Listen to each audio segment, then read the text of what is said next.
Hey, welcome back. You know, with all these robots going on the fritz as of late, I don't think there's a better time than now to talk about today's X-Files episode, Killswitch, episode 11 of season 5. Debuting February 15th, 1998, Killswitch has Mulder and Scully investigating the murder of a renowned computer programmer and an artificial intelligence that seems to be evolving. The episode begins with said computer programmer typing away inside a diner. Whatever he's doing seems really intense, so I can only assume he's competing with some Korean kid in StarCraft. Also, I'm not sure what kind of work he thinks he's going to complete using a 90s laptop and 90s internet, if he even has access to the internet, that is. We then shift over to a bunch of drug dealers for some reason. What do you care? Your partner, Kenny Slater, he took your money, didn't he? I want to help you, Jackson. I don't know if I'm watching the X-Files now or your average AI slop YouTube channel. Either way, this totally real person, who's definitely not text-to-speech, tells the drug dealer that a rival drug dealer is at the same little diner as our programmer. It doesn't just tell one drug dealer, it tells all the drug dealers. I love how each group happens to come into the diner in pairs. You'd think that there might be at least one group that comes in with 3 or maybe 4 guys, but nope, not even the US Marshals. Well, so much for our programmer doing whatever it was he was doing. Mulder and Scully are called onto the scene because no one else in the FBI can handle a case like this. Lone Gunmen, Silicon Valley software pioneer, has been missing since 1979. And you recognize him? He invented the internet. That's not true. We all know it was created by Al Gore. It's a good thing this Donald Gelman's laptop didn't get hit in the crossfire because it could harbor some clues. Mulder, that's evidence. Gee, I hope so. The look on Scully's face when she realizes Mulder stole the laptop. But how did she miss him grabbing it, and what did she think was hiding under his coat? He wasn't trying to hide a pregnancy bump like you, Scully. Mulder pulls a disc from the computer and inserts it into the car's CD player, which is almost as risky as playing a blank VHS tape that you found in your parents' closet. With such sensitive data in their hands, obviously, the only option is to bring it into the Lone Gunmen. The guys seem to be fanboys of Gelman, the programmer, although for a while I thought they were all saying Gilman and I was getting kind of excited. Mulder shows the guys the magic CD he played with Scully earlier, and while they try to decrypt it, poor Scully looks like she'd rather be doing her taxes. Anyone think to check his email? I honestly don't know what these guys would do without Scully. They open up Gelman's email and notice a message from someone named Invisigoth, which is so 90s. It also has a sequence of numbers related to a shipping container, so you can guess where they're headed. The agents have a hard time figuring out which container they're looking for, but I'm gonna go out on a limb and say it's the one blasting 90s industrial music.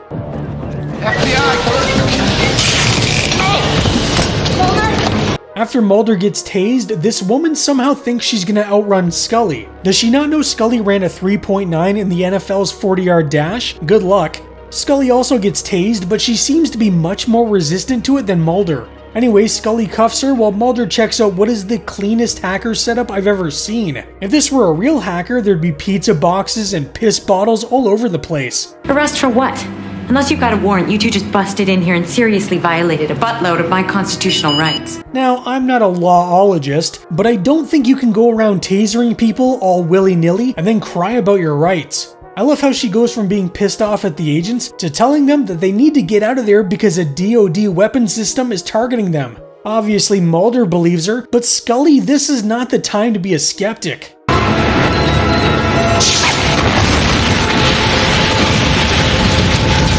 I love the look Invisigoth gives Scully, like, see bitch, I told you. Turns out Mr. Gelman created an artificial intelligence and decided to let it loose on the internet so it could grow and evolve, and now it's trying to kill people. Isn't this the basic story to the Marvel movie Age of Ultron? They released an artificial intelligence that found its way online, and once it saw how disgusting humanity was, it decided we all needed to die. I could be wrong, but I'm just gonna say Marvel stole their story from the X-Files anyways. Invisigoth and Scully don't really seem to hit it off, and Scully becomes so frustrated that she pulls over because she needs a breather.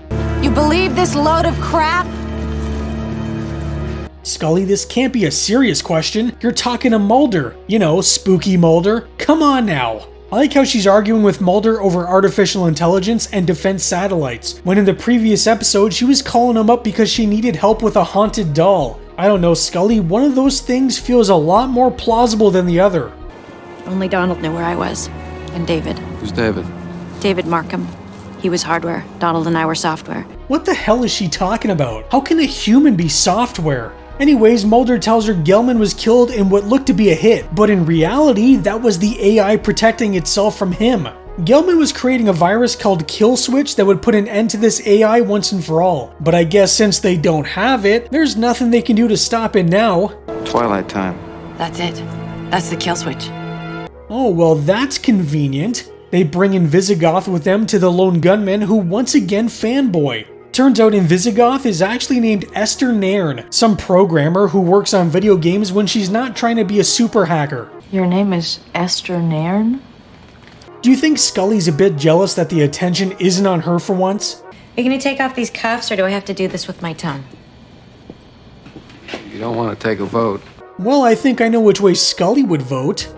Alright, so there's a lot of techno mumbo jumbo thrown about here, but basically this AI needs a physical node or safe house until it's fully able to hide itself while on the internet. So if they find this safe house, feed it this kill switch, in theory it should kill it. It'd need a T3 at least. T3? A hard line.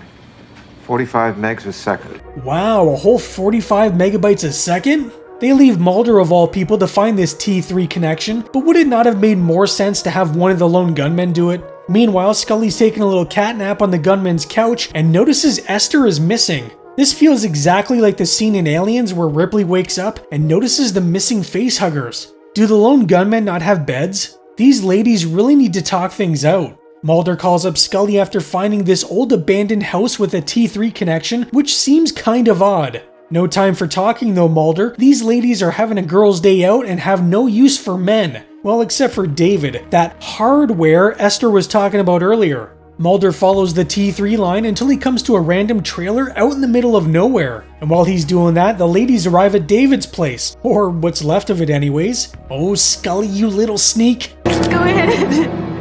Pull me out of my misery. Oh well, I guess the ladies made up. Whatever's inside this trailer knows Mulder's there and seems to have predator vision. Oh, it also seems to have predicted the nightmare that is 2025. Transfer of memory, of consciousness to the distributed system maintained by the AI. Little Miss Hacker Girl seemed to get the boot from Gelman after he found out her and David were basically uploading their consciousness to this AI program so they could be intertwined forever without the need for human bodies. This is weird and I'm not really sure it would work, but don't they basically do that to a popular X-Files character in season 11? How the hell did she manage to find one burnt photo of her and David in all of that rubble? While Esther is crying over her seemingly dead boyfriend, Mulder is attempting to break inside the trailer. But watch out, Mulder, it's guarded by a battle bot. Esther, I think Mulder found David. Mulder then gets strapped to a table of some kind and everything explodes. He'll be fine though, he's being rushed to the hospital by clearly real people. It's just a little burn, Mulder, don't go losing your arms over it.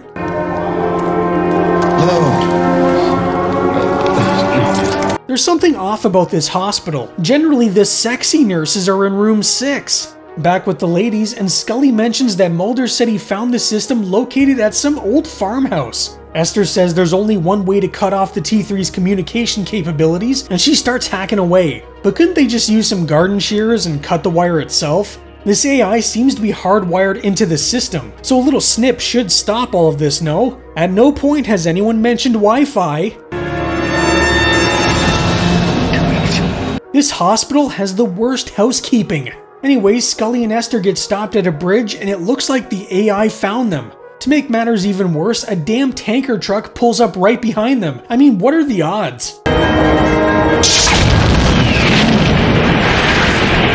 The laser beam, or whatever it uses to attack, sure takes its sweet time. I thought Mulder was just smothered to death. Now he's got a bunch of nurses doing something to him. The nurse wants to know about the kill switch, but why would a sexy nurse want to know about that? That doesn't seem like it's part of her job description. Before the nurses can take his legs, Scully comes in and she just starts whooping all kinds of ass. I knew she was a badass, but damn, Scully. How did she know he was in the hospital though? And why does she want the kill switch when she already has it?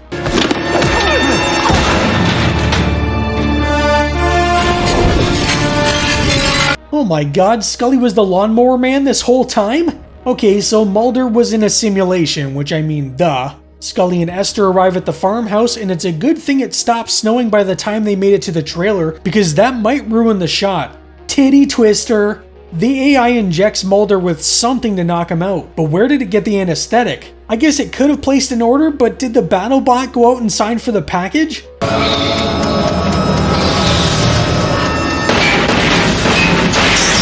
I know a tiny robot was trying to attack you, but I don't think blindly firing your gun is really a smart thing to do, especially when you know Mulder's inside. Poor Esther discovers her dead boyfriend, and Scully discovers her still very much alive Mulder. It wants the kill switch.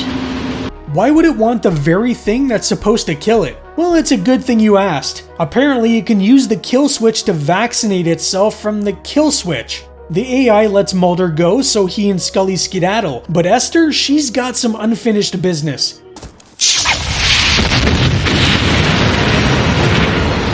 Did she actually manage to upload herself before she exploded into a million pieces? Who knows? Oh, I guess she did. But what I do know is the AI is dead and they'll never have to worry about it again. Except they will, because you can't just kill off an AI, I guess. Killswitch is a decent enough episode, but you know when people say, oh, I forgot about this one. Yeah, Killswitch is one of those for me. I don't know what it is, but it's never really been one of the more memorable episodes, though in hindsight, it may have been one of the episodes to age the best. What used to be science fiction has basically become a dystopian fact these days, and I kind of hate it. This one has also led to a bit of confusion with the Buffy and X-Files fan bases, because for some reason the term techno-pagan gets attributed to this episode, when the term was said in an episode of Buffy the Vampire Slayer by Jenny Calendar. And if you don't believe me, just search techno-pagan and you'll get a bunch of images from Killswitch. Now, we already have one rogue AI in the X-Files universe with the COS, or Central Operating System from Ghost in the Machine. Does this mean we now have two? What were to happen if either of these AI systems were to converge on one another? Would they combine and become an even more powerful AI? Or would there be an all-out war for supremacy? Although this one seems to be a lot deadlier than the previous one. All that one could do is drop elevators. This one can drop laser beams. Now, Esther did merge with it, so it's possible that it could have more altruistic intentions, but this AI we see at the end could also be a completely different one. We never know because it's never mentioned again, but it is fun to theorize. Like Chingo, which was written by Stephen King, Killswitch was also written by some rather well-known figures in the literary world, that being William Gibson and Tom Maddox. William Gibson is an award-winning science fiction author who is basically responsible for what we know today to be cyberpunk. The term cyberpunk was coined in 1983 by author Bruce Bethke, but the foundations and everything that really brought cyberpunk to the forefront of pop culture can be attributed to William Gibson and his 1984 novel Neuromancer. Tom Maddox, who is a best friend of Gibson and often writing partner, helped coin the acronym ICE, that's Intrusion, Countermeasures, Electronics. This acronym, according to Maddox, appeared in an unpublished manuscript that he showed Gibson. Gibson really liked it and asked if he could use it in a short story, to which Maddox said yes. And eventually, it found its way in Neuromancer, which helped it catch on within the cyberpunk genre. William Gibson already had some success writing for TV and movies, with his most well-known likely being the 1995 Keanu Reeves movie, Johnny Mnemonic. While living in Vancouver, British Columbia, Gibson frequently traveled between Vancouver and Los Angeles. His 13-year-old daughter at the time was a huge fan of the X-Files, and during one of his flights he took the opportunity to introduce himself to series creator Chris Carter, who just happened to be on the same flight. Gibson was just trying to get his daughter a tour of the set, but after the men ran into each other a few more times, Chris offered him a chance to write on the show. Gibson was definitely interested, but it would be quite a while before anything would actually manifest. Once Gibson was given the go-ahead to start writing, he called upon his friend Tom Maddox, and the two would start writing what would eventually become Killswitch. The story began to shape after Maddox pointed out an old abandoned house not far from where he lived. The house was in really rough shape and surrounded by a shabby chain-link fence. It wasn't long before the men turned the abandoned home into a trailer full of electronics and computer systems harboring an artificial intelligence. They also added the idea of interaction between humans and AI, how two completely different entities are capable of merging. As much as the X-Files writing team loved the ideas Gibson and Maddox were submitting, there was still a ton that needed to be ironed out. The two men would submit draft after draft and spent weeks, months, and even over a year before the final script was set to be filmed. It was a hectic time during this period of the X-Files, what was simultaneously working on the TV series and the movie. So sometimes meetings had to be cancelled, or an emergency with the movie or a specific episode would pop up and would push development on Killswitch even further behind. Entire character arcs or plot developments were either dropped or changed completely. Chris Carter took Esther's attitude and he cranked it to 11. Gibson and Maddox didn't really want to make her more abrasive, but Chris Carter felt that in order for the character to work, she had to be a bit of a pain in the ass. As Chris Carter and Frank Spotnitz smoothed out the script, they removed one of Gibson's favorite moments. In an earlier draft, they had written Esther with a nose ring, which in the episode she does have, but at one point they had Scully pick up a random spare part and model it to her nose, as if she was considering getting her nose pierced. Then someone was supposed to walk in the room and she would quickly drop the item, like she was embarrassed or guilty about even considering the idea. This scene was dropped because Chris Carter felt they were playing a little too loose with Scully's character, which is fine because he did create her, but if she's willing to get a tattoo, I can see her at least trying a nose ring. Another issue they ran into is the men wrote the episode to be a bit more complex than the show could really afford. A lot of what they wrote had to be toned down because the budget just couldn't handle it. They still had multiple explosions, which were very expensive, and that little battle bot, it cost them $23,000 to build. I don't know how Killswitch compares to the episodes that would come later, but this one would end up being the most expensive episode of the first 5 seasons. Something rather funny occurred when visual effects guru Laurie Kelson-George instructed a freelance artist to create a sort of wireframe Scully for the scene where Mulder kicks her and breaks out of the virtual reality or whatever it was. What happened was, even though she told the artist to make like a simple grid-like structure, when she came back a few hours later, what she got was a 3D model of Scully completely naked. This wasn't exactly what they were looking for, and the nude Scully was safely tucked away onto Laurie's hard drive. But does this mean the nude Scully still exists? And for what purpose would you need to keep it on a hard drive?